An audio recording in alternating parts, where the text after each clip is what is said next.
Bismillahirrahmanirrahim. Assalamualaikum warahmatullahi wabarakatuh.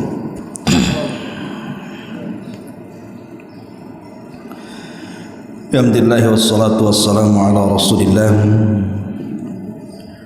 wa ala alihi wa sahbihi wa mawalah wa la hawla wa la quwata illa billahi wa ba'du. Alhamdulillah, segala puja dan puji hanya milik Allah subhanahu wa ta'ala. Salawat dan juga salam kita hadiahkan kepada Rasul kita Nabi besar Muhammad sallallahu alaihi wa ala alihi wasallam.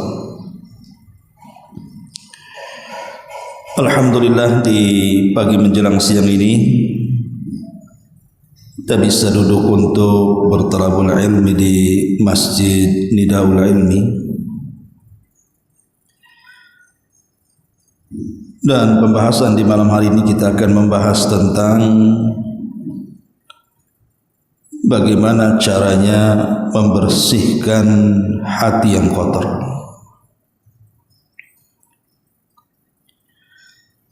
Di dalam Al-Quran,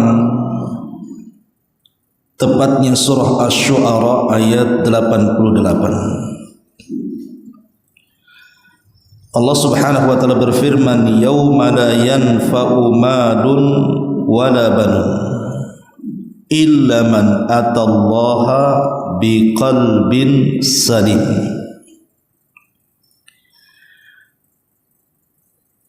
Pada hari harta dan anak-anak tidak berguna lagi di hadapan Allah kecuali orang-orang yang menghadap Allah dengan membawa hati yang bersih, hati yang selamat. Ma'asyiral muslimat yang dimuliakan Allah Azza wa Jalla, kita tahu bahwa ada dua perkara yang menjadikan rusaknya hati atau kotornya hati, dan itu disebutkan dalam sebuah hadis yang dikeluarkan oleh Imam At-Tirmidzi dari sahabat Abdullah ibnu Mas'ud radhiyallahu anhu. Nabi sallallahu alaihi wasallam bersabda, istahyu minallahi haqqal haya. Tanamkan perasaan malu kepada Allah dengan sebenar-benarnya perasaan malu. Para sahabat bertanya, Rasul, sungguh kami sudah berusaha untuk menanamkan sifat malu, tapi Nabi SAW mengatakan, bukan itu yang saya maksud. Kemudian Nabi SAW mengatakan, walakin al-istihya'u minallahi haqqal haya. Akan tetapi malu kepada Allah dengan sebenar-benarnya malu adalah antahfadhar ra'sa wa mawa wa tahfadhal batna wa ma hawa wal tadhkuril mauta wal bila wa man aradal akhirata taraka zinatad dunya faman fa'ala dzalika faqad istahya minallahi haqqal haya. Kata Nabi sallallahu alaihi wasallam,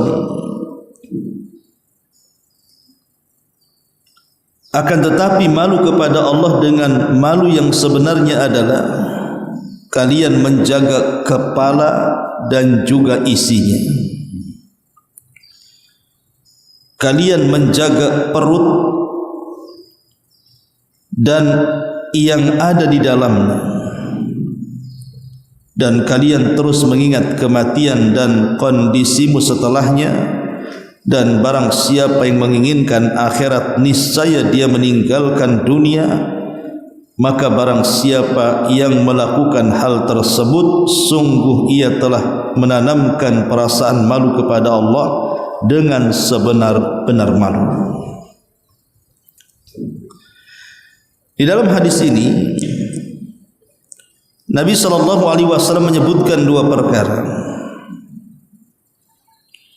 Antahfadhar ra'sa wa ma wa'a wa tahfadhal batna wa ma hawa. Engkau menjaga kepala dan isinya. Tentu isi kepala ini ya pandangan, pendengaran, lisan, otak dan yang semacamnya. Dan yang kedua, wa antahfadhal batna wa ma hawa. Dan engkau menjaga perut dan juga isinya. Yang dimaksud dua perkara ini isyarat kepada pertama bicara tentang syubhat dan yang kedua bicara tentang syahwat. Karena dua perkara inilah yang merusak hati manusia. Wa antahfadhar ra'sa wa ma wa'a. Engkau menjaga kepala dan apa yang ada dalam kepala. Maksudnya bicara tentang syubhat. Jangan sampai di kepala kita ini ada syubhat, ada perkara-perkara yang bisa menghancurkan agama. Karena syubhat itu menghancurkan agama dengan pemikiran yang menyimpang dalam Islam. Yang kedua, syahwat. Makanya Rasul mengisyaratkan wa antahfadhal batna wa ma hawa. Syahwat itu gudangnya di perut. Salah satunya seseorang memasukkan hal-hal yang diharamkan ke dalam perut kita. Memakan yang diharamkan, meminum yang diharamkan dan begitu seterusnya. Dua perkara inilah yang merusak hati. Kalau ada dua perkara dalam hidup kita ini, pertama syubhat dan yang kedua syahwat, maka dipastikan rusak tuh hatinya. Ma'asyiral muslimat yang dimuliakan Allah Subhanahu wa taala. Lalu bagaimana caranya supaya kita terhindar dari dua perkara ini? Bagaimana caranya supaya kita tidak terkena syubhat dan terhindarkan dari syahwat? Tentu yang pertama adalah tanamkan kesabaran. Tanamkan kesabaran. Dan sabar itu terbagi menjadi tiga kan Bu. Sering saya jelaskan. Pertama, sabar ketika melaksanakan ketaatan. Yang kedua, sabar ketika menjauhi kemaksiatan. Dan yang ketiga, sabar ketika menghadapi qada dan qadar. Kita tahu bahwa syahwat dan syubhat ini menjauhkan kita dari ketaatan kepada Allah Azza wa Jalla. Karena mengakibatkan hati orang itu tidak bersih. Orang kalau hatinya bersih pasti dia akan lebih dekat dengan Allah Subhanahu wa taala. Tapi kalau hatinya kotor pasti akan jauh dari Allah Subhanahu wa taala. Maka sabar itu adalah solusi. Sebab kalau orang tidak sabar ketika dia melaksanakan ketaatan pasti akan meninggalkan ketaatan. Ketika orang tidak sabar untuk tidak melakukan kemaksiatan pasti terjerumus kepada kemaksiatan karena dia tidak sabar. Ketika dia tidak sabar ketika menghadapi qada dan qadar, tentu dia akan tasakhut lisannya, merasa bahwa hidupnya tidak berguna, menyalahkan Allah Subhanahu wa taala dan menolak takdir Allah Subhanahu wa taala. Lah sabar inilah yang salah satu yang bisa membersihkan hati. Kalau kita ingin bersih hatinya, belajarlah sabar. Ketika menjalankan ketaatan, sabar. Ini perintah Allah dan Rasulnya. Ketika kita tidak melakukan kemaksiatan, ada teman kita bergibah, kita sabar untuk tidak ikut gibah. ada saudara kita bermuamalah dengan riba, maka kita sabar untuk tidak jatuh ke dalam riba. Ketika ada saudara kita tidak salat, jangan ikut-ikut tidak salat. Sabar untuk tidak ikut, karena itu maksiat kepada Allah Azza wa Jalla. Maka kalau orang bisa sabar ketika meninggalkan kemaksiatan kepada Allah Azza wa Jalla, maka dia tidak mungkin melakukan maksiat. Termasuk juga sabar ketika menghadapi qada dan qadar, maka dia akan menyerahkan sepenuhnya kepada Allah. Inna lillahi wa inna ilaihi raji'un. Kalau kita bisa sabar dalam 3 perkara ini, maka insyaallah hati kita akan bersih.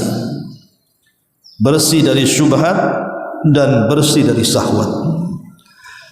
Kemudian yang kedua, salat. Kalau ingin bersih hatinya, salat. Salat itu yang bisa membersihkan hati. Karena Allah Subhanahu wa taala mengatakan innas salata tanha 'anil fahsya'i wal munkar. Salat itu mencegah perbuatan keji dan perbuatan mungkar. Karena yang mengotori hati itu kan perbuatan keji, yang mengotori hati itu perbuatan mungkar. Maka dengan salat kita bisa mencegah 2 perbuatan itu. Innas salata, sesungguhnya salat, tanha 'anil fahsya'i wal munkar, bisa mencegah perbuatan keji dan kemungkaran. Artinya fahsya, kekejian itu dosa yang tidak terang-terangan, mungkar itu dosa yang terang-terangan. Dengan salat kita bisa cegat dua-duanya. Tidak melakukan dosa sembunyi-sembunyi alias fahsya, tidak pula juga melakukan dosa terang-terangan alias mungkar. Makanya kenapa Allah Subhanahu wa taala mengatakan wasta'inu bis-sabri was-salat. Mintalah pertolongan kepada Allah Subhanahu wa taala dengan sabar dan dengan salat. Karena 2 perkara ini bisa membersihkan hati kita. Sabar, kemudian salat. Kemudian yang ketiga, berdoa kepada Allah Subhanahu wa taala.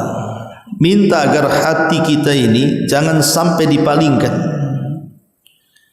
Sebagaimana Allah Subhanahu wa taala berfirman dalam surah Al-Imran ayat 8, Rabbana la tuzigh qulubana ba'da id hadaitana wa hab lana min ladunka rahmatan innaka antal wahhab. Ya Rabb kami, janganlah engkau jadikan hati kami condong kepada kesesatan sesudah engkau berikan petunjuk kepada kami, dan karuniakanlah kepada kami rahmat dari sisimu, karena sungguh engkau maha pemberi karunia. Berdoa kepada Allah Azza wa Jalla agar hati kita bersih, agar jangan mudah condong kepada kesesatan, condong kepada syubhat atau syahwat. Minta kepada Allah ketetapan hati, karena doa yang biasa dibaca Nabi SAW dalam salat itu adalah ya muqallibal qulub tsabbit qalbi ala ta'atik. Wahai zat yang membolak-balikan hati, tetapkan hatiku di atas ketaatan kepadamu. Ummu Salamah mengatakan, ya Rasulullah, kenapa engkau asik membaca doa itu saja dalam salat? Maka Rasul mengatakan, ya Ummu Salamah, hati kita itu berada di jemari-jemari Allah. Kalau Allah Subhanahu wa taala mau menyesatkan, tinggal sesatkan. Kalau Allah mau memberikan hidayah, tinggal diberikan hidayah. Karena hati kita dalam genggaman tangan Allah.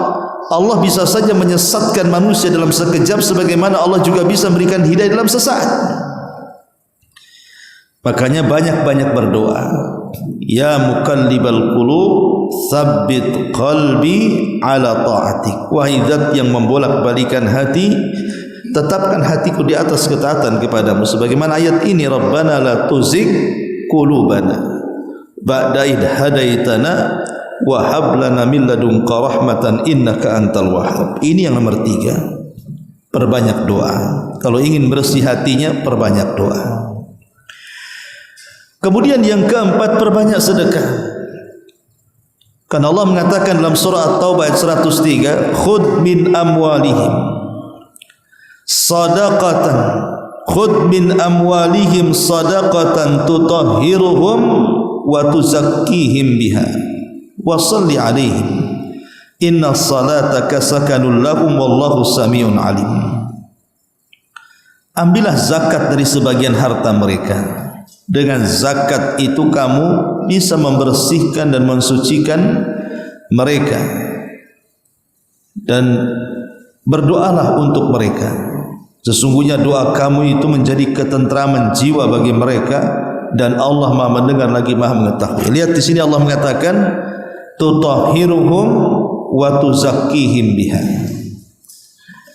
Artinya dengan sedekah dan zakat itu bisa membersihkan baik harta kita atau hati kita. Karena di antara manfaat sedekah itu bisa menghilangkan kekikiran, bisa menghilangkan kebakhilan, bisa menghilangkan hasad. Karena biasanya orang hasad itu bakhil kan. Orang hasad itu kikir biasanya. Orang kalau suka sedekah secara tidak langsung dia menghilangkan penyakit-penyakit dalam hatinya, hasadnya, dengkinya, dendamnya, dan begitu seterusnya. Ma'asyiral muslimat yang dimuliakan Allah Subhanahu wa taala, maka amalan yang keempat, banyak-banyak bersedekah. Kemudian amalan yang kelima, membaca Al-Quran. Karena seafdal-afdal zikir itu adalah membaca Quran. Dan Allah Subhanahu wa taala mengatakan ala bi dzikrillah tatmainnul qulub. Ingatlah dengan zikir itu bisa menenangkan hati. Dan seafdal-afdalnya zikir itu qiraatul Quran, membaca Quran. Ibu kalau lagi sedih, lagi stres, baca Quran. Karena itu bisa menenangkan, bisa melapangkan dada. Dan yang terakhir adalah ilmu, yang bisa membersihkan hati itu ilmu. Seperti ibu sekarang ini belajar, duduk di majelis ilmu. Karena ilmu itulah yang bisa membersihkan hati. Dengan ilmu tahu bagaimana cara membersihkan hatinya. Dengan ilmu tahu inilah tanda-tanda hati yang kotor. Dengan ilmu tahu inilah cara membersihkannya. Dengan ilmu tahu orang bisa membersihkannya. Ma'asyiral muslimat yang dimuliakan Allah Azza wa Jalla, kalau kita bisa mengumpulkan dalam satu waktu 6 perkara ini, Bu. Pertama, kita berusaha untuk sabar. Yang kedua, perbanyak salat. Yang ketiga, perbanyak doa. Yang keempat, perbanyak sedekah. Yang kelima, perbanyak baca Quran. Yang keenam, perbanyak menuntut ilmu. Kalau 6 perkara ini kita rutinkan setiap hari, insyaallah hati kita akan bersih. Insyaallah hati kita akan bersih. Ma'asyiral muslimat yang dimuliakan Allah Azza wa Jalla, lalu hati yang dianggap bersih itu seperti apa sebenarnya? Hati yang dianggap bersih itu seperti apa? Bisa enggak kita nilai orang itu bersih hatinya? Atau menilai orang itu kotor hatinya? Para ulama mengatakan tanda bersih hati itu ada 5. Tanda bersih hati itu ada 5 perkara. Pertama, hati yang bersih dari kesyirikan. Hati yang bersih dari kesyirikan, karena syirik itu mengotori hati. Maka orang yang berusaha untuk membersihkan kesyirikan dalam hatinya, di mana dia tidak menggantungkan kecuali kepada Allah, dia tidak tawakal kecuali kepada Allah, dia tidak takut kecuali kepada Allah, dia tidak mengharap kecuali kepada harapan Allah, dia tidak cinta kecuali kepada Allah Subhanahu wa taala, dan seluruh amalan hati. Maka kalau dia bisa mentauhidkan Allah dalam hatinya dan menghindarkan dari segala jenis kesyirikan baik besar atau kecilnya, maka hati kita ini dianggap bersih. Makanya kenapa Abu Bakar Siddiq radhiyallahu anhu diajarkan sebuah doa yang dibaca selepas salat wajib, digunakan dalam zikir. Allahumma inni a'udzubika an usyrika bika wa ana a'lam wa a'udzubika bima la a'lam. Ya Allah, aku berlindung kepadamu dari kesyirikan yang ku ketahui dan dari kesyirikan yang tidak aku ketahui. Maka kalau ingin bersih hati, jauhkan hati kita dari kesyirikan. Jangan menambatkan sesuatu kepada selain Allah. Yang kedua, hati yang bersih itu hati yang bersih dari kekufuran, baik kufur yang tampak ataupun kufur yang tidak tampak, termasuk dalamnya juga kemunafikan. Kufur yang tampak umpamanya lisannya mengucapkan kalimat-kalimat yang tidak sadar dia keluar dari Islam, atau perbuatannya dia melakukan perkara-perkara yang tidak sadar dengan perbuatannya dia keluar dari Islam, seperti menginjak mushaf, melempar mushaf, menghinakan mushaf, atau lisannya menghina Allah, menghina Rasul, menghina ayat-ayat dan begitu seterusnya. Ini kufur. Maka kalau ingin bersih hati, jauhi dari kekufuran. Kemudian yang nomor 3, kalau ingin bersih hati, jauhi dari perkara baru dalam agama alias bid'ah. Jangan lakukan perkara-perkara yang tidak dicontohkan oleh Nabi, karena itu bisa mengotori hati.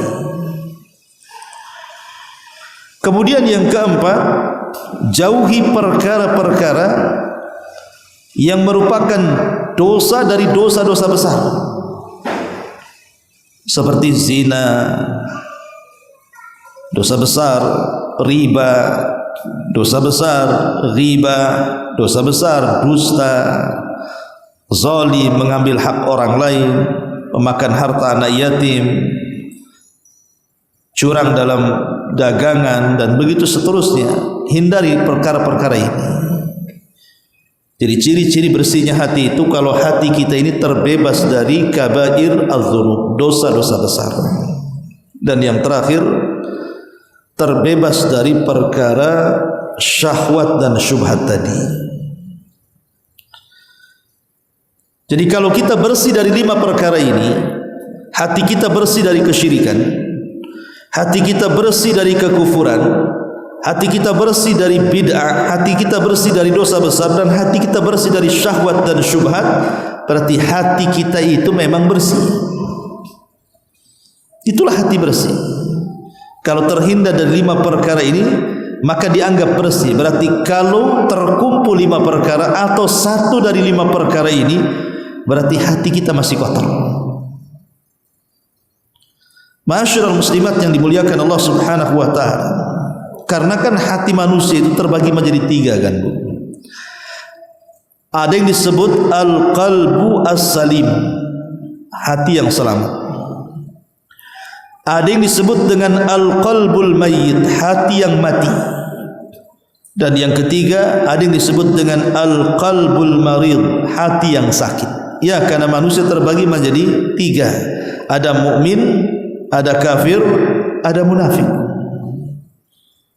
Mukmin hatinya bersih, kafir hatinya mati, dan munafik hatinya sakit.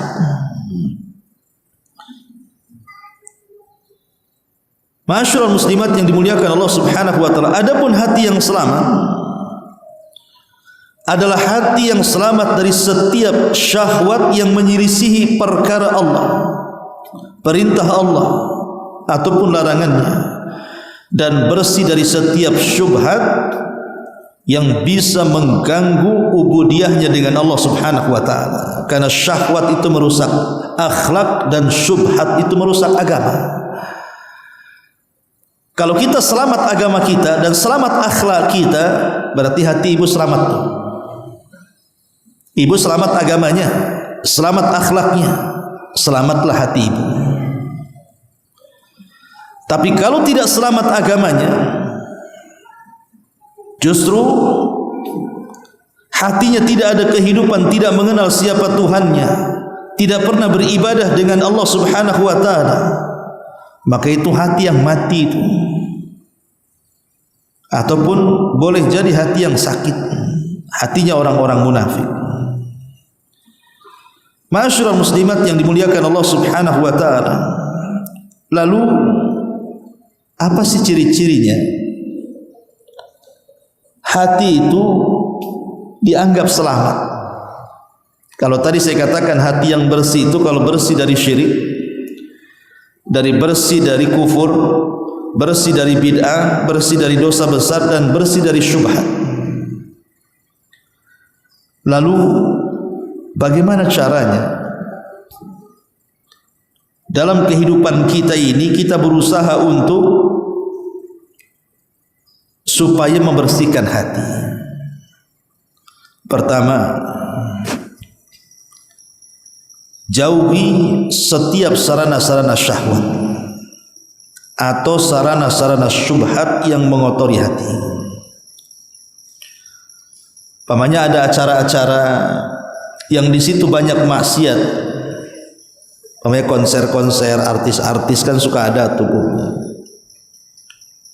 Pasti di situ ada maksiat kan?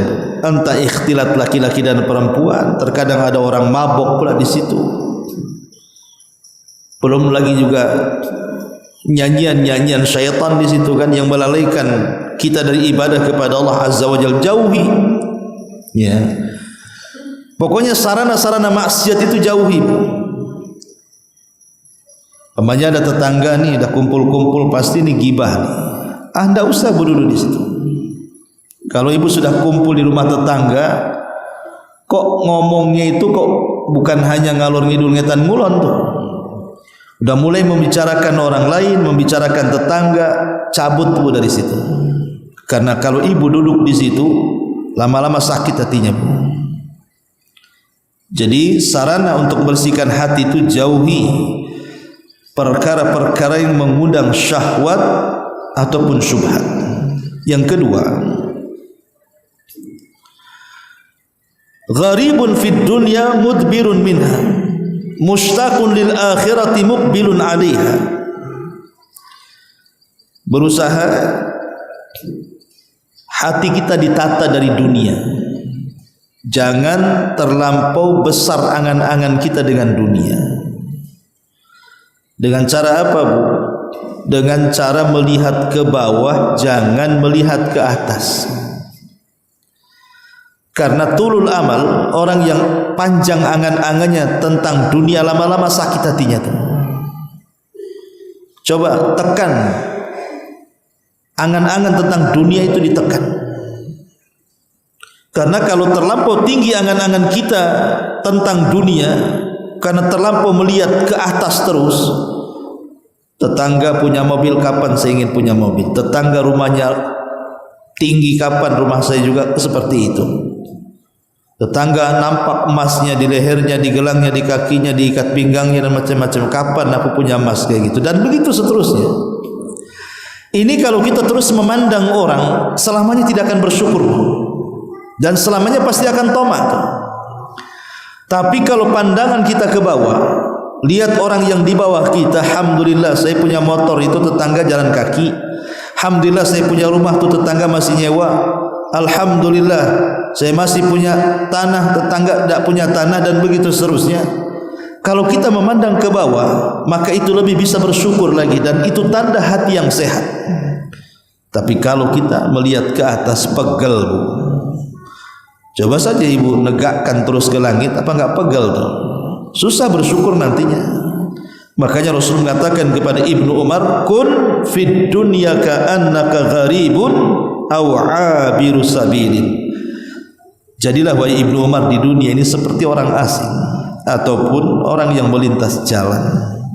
Yang ketiga, ya, yutanazzah anil ahqad wal hasad wa amrad al qalbiyah. Upayakan bu, hati kita ini jauhi dari perasaan-perasaan dengki, perasaan-perasaan hasad, dan penyakit-penyakit hati yang lainnya. Tata coba hati itu. Kalau seandainya ada tetangga diberikan nikmat, ucapkan alhamdulillah. Alhamdulillah tetangga sebelah Kau berikan nikmat berupa kendaraan ya Allah. Tapi ya Allah, berikanlah aku nikmat yang jauh lebih dibandingkan yang Kau berikan kepada dia. Harusnya seperti itu, Bu. Ya, jadi kalau ada tetangga kok bangun rumah, cantik pula rumahnya, sementara rumah ibu itu dicat pun tidak karena tak ada duit, maka ibu katakan alhamdulillah, Allah sudah memberikan nikmat kepada tetangga saya, tapi ya Allah, berikanlah nikmat yang jauh lebih baik dibandingkan yang Kau berikan kepada dia. Kan enak, Bu, kalau ngomong begitu.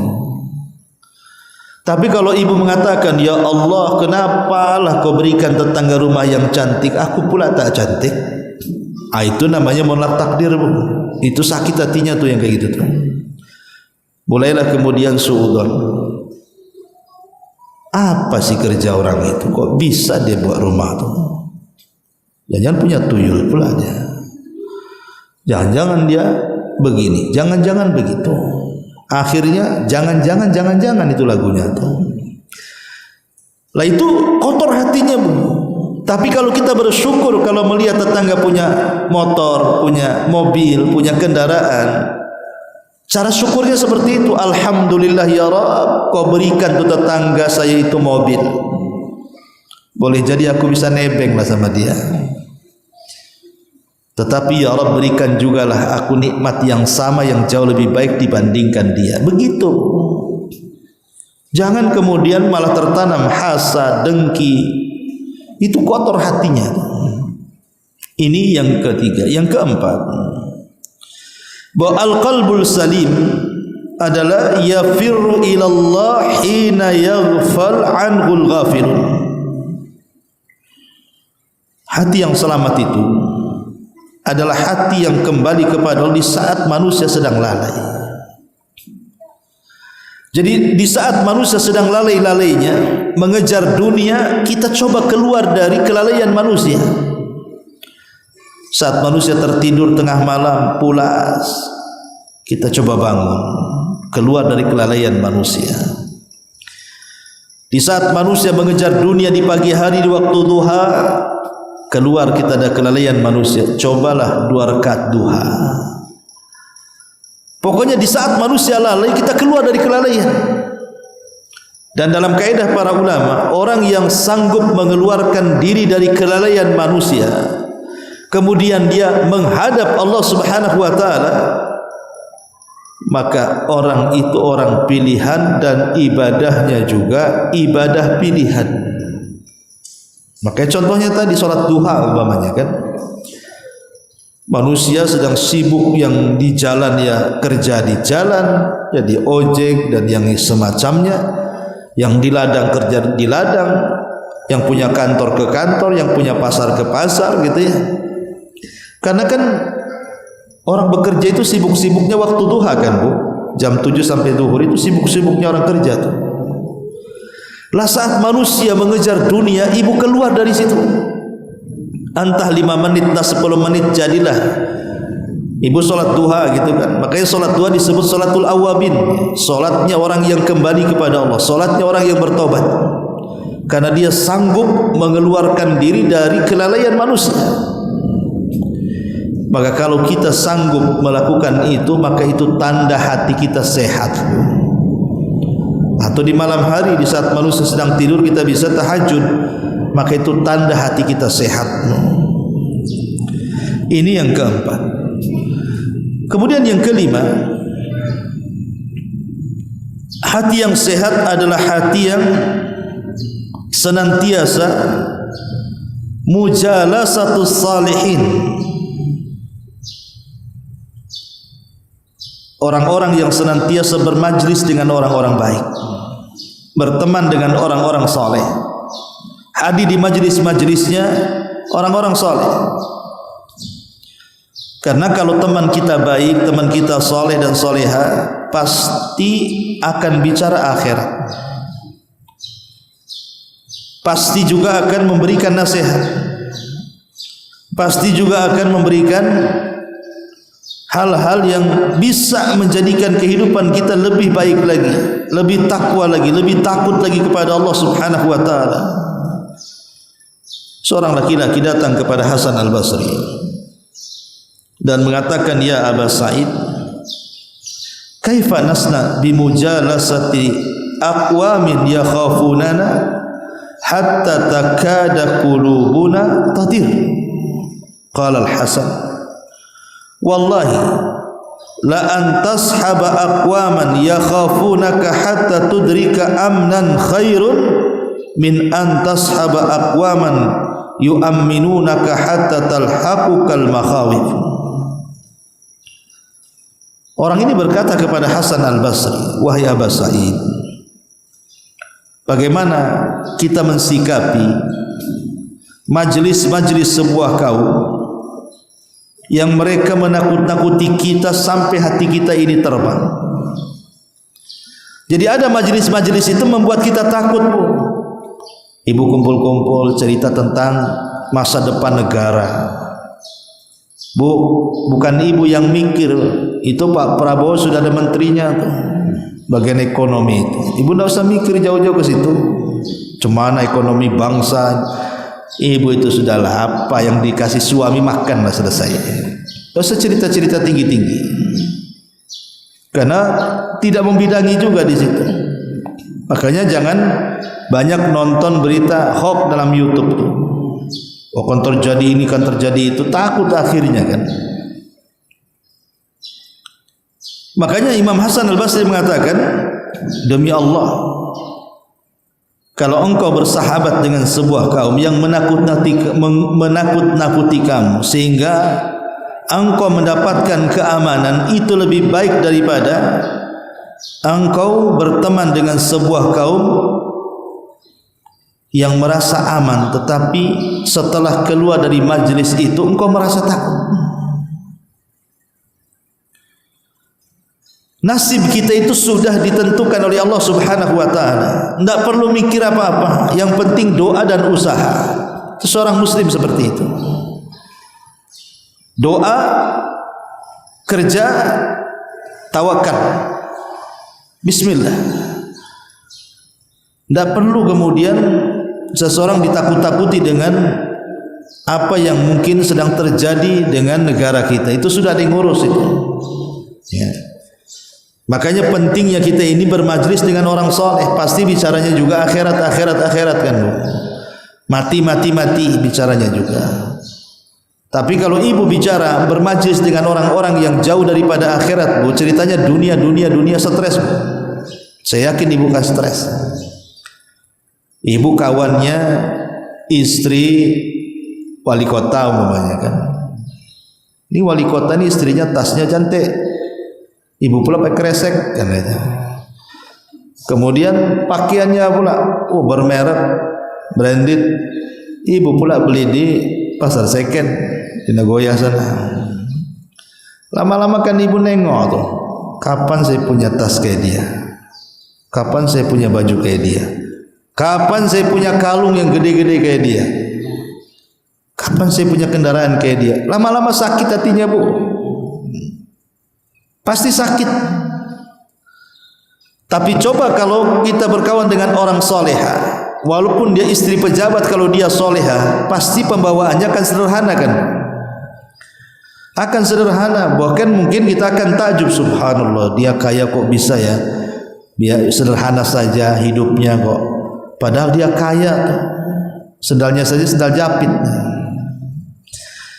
Masyaallah muslimat yang dimuliakan Allah Subhanahu wa taala, maka kalau ingin hati kita selamat, bermajlislah dengan majlis orang-orang saleh. Yang keenam, ya, kalau hati kita ingin selamat, al-qalbu al-salim adalah hati yang senantiasa hifdzul lisani, hati yang mengantarkan kepada lisan-lisan kita ini terjaga untuk mengucapkan hal-hal yang menyakitkan orang. Tanda hati yang selamat, lihat ucapannya. Kalau lisannya suka ghibah, sakit tuh hatinya. Kalau lisannya suka namimah, mengadu domba, sakit tuh hatinya. Kalau lisannya kemudian mengucapkan kalimat-kalimat kotor, kalimat-kalimat kasar, kalimat-kalimat yang merendahkan orang, kalimat-kalimat yang tidak layak diucapkan seperti binatang-binatang keluar dari lisannya, berbagai macam jenis hantu keluar dari lisannya, itu hatinya sakit tuh. Karena lisan itu penerjemah hati. Kenapa Allah berikan mata dua? Kenapa Allah berikan telinga dua? Kenapa Allah berikan tangan kaki kita dua? Tapi Allah berikan satu lisan dan satu hati. Karena lisan itu penerjemah hati. Kalau lisan manusia ada dua, nanti lain pula terjemahannya. Ketika lisan kita satu, hati kita satu, ya memang lisan itu penerjemah hati. Berarti kita tahu bahwa hati si fulan kotor, hati si fulan bersih, itu lihat dari lisannya. Ini kalau lisannya santun, suka baca Quran, suka berzikir, kalau ngomong diatur, tidak suka menyakiti orang, tidak suka ghibah, tidak suka namimah, tidak suka merendahkan, dan begitu seterusnya, itu tanda hati selamat, bersih hatinya. Makanya hati yang selamat adalah hati yang lisannya senantiasa dijaga. Ma'asyiral muslimat yang dimuliakan Allah Subhanahu wa taala. Dari sini pentingnya kita ini berusaha untuk menjaga hati. Karena kalau hati bersih, hati selamat, pasti akan lapang. Kelapangan hati itulah kunci daripada kebahagiaan. Orang kalau lapang dadanya, saya yakin hidupnya bahagia. Orang kalau sempit hatinya, dipastikan sengsara hidupnya. Ibu kalau di rumah lagi lapang-lapangnya di dadanya, mau ibu tinggal di kos-kosan, mau makan ala kadarnya, pakai 3 T, tempe tahu, apa tuh tehnya, pete gitu ya. Pokoknya 3 T lah gitu ya, kan asin. Tapi kan lapang dadanya, Bu. Seneng ibu ini, saya yakin seneng. Namanya lapang dadanya. Tengok suami tak ganteng kayak suami tetangga pun kalau lapang dada senang kan, Bu. Walaupun penghasilan enggak seberapa, asal lapang dada ya, Bu ya. Tapi kalau sempit dada, Bu, walaupun ibu istri pejabat sekalipun, rumahnya megah, kendaraannya mewah, suaminya gajinya besar, wah, dan begitu seterusnya. Tapi kalau sempit dadanya, Bu, tengok suami kayak tengok setan. Rumah itu kayak pos kamling, mau keluar saja dari situ, enggak kerasan kayak kayak api dalam sekam kan itu. Itu kalau sempit dada itu enggak akan kerasan. Karena memang bahagia itu dengan kelapangan. Dan lapang hati itu akibat daripada hati yang sehat, hati yang selamat dari sakit. Dari sinilah Imam Ibnul Qayyim mengatakan, "Man lam yadkhulil jannata fid dunya, lam yadkhulil jannata fil akhirah." Siapa yang tidak masuk surga di dunia, maka dia tidak akan pernah masuk surga di akhirat. Ketika ditanya apa surga dunia wahai imam, dia mengatakan itminanul qalbi. Surga dunia adalah kelapangan hati. Itulah surga dunia. Karena orang lapang, mikir pun tenang, ibadah pun nyaman, zikir pun senang. Apapun masalahnya bisa teruraikan. Itu kalau lapang dada. Kalau sempit dada, jangankan lagi ibadah, tidur pun tak bisa ya. Makanya ini kenapa kemudian pentingnya kita menata hati itu, karena kebahagiaan ada di situ. Alam nashrah laka sadra. Bukankah kami telah lapangkan dada? Karena lapang dada ini positif dalam kehidupan kita. Mudah untuk berfikir, mudah untuk keluar dari kesulitan, keluar dari kebingungan, bahkan terkadang Allah berikan inspirasi untuk mendapatkan rizki yang datang dari arah yang tidak disangka-sangka. Inilah diantara ciri-ciri hati yang bersih. Wallahu a'lam Bu, ini saja yang bisa sampaikan. Sebelum saya tutup, silakan kalau ada yang mau bertanya. Ada pertanyaan di YouTube. Taib.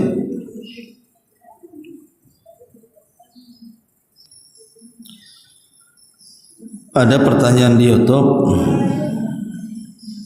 Ada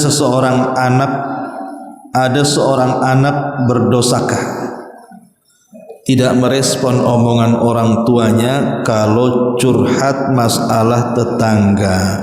Maaf, maksudnya ngomongin tetangga. Iya, baguslah, jangan direspon. Karena gibah kan ini kan. Ini orang tua lagi ngomongin tetangga.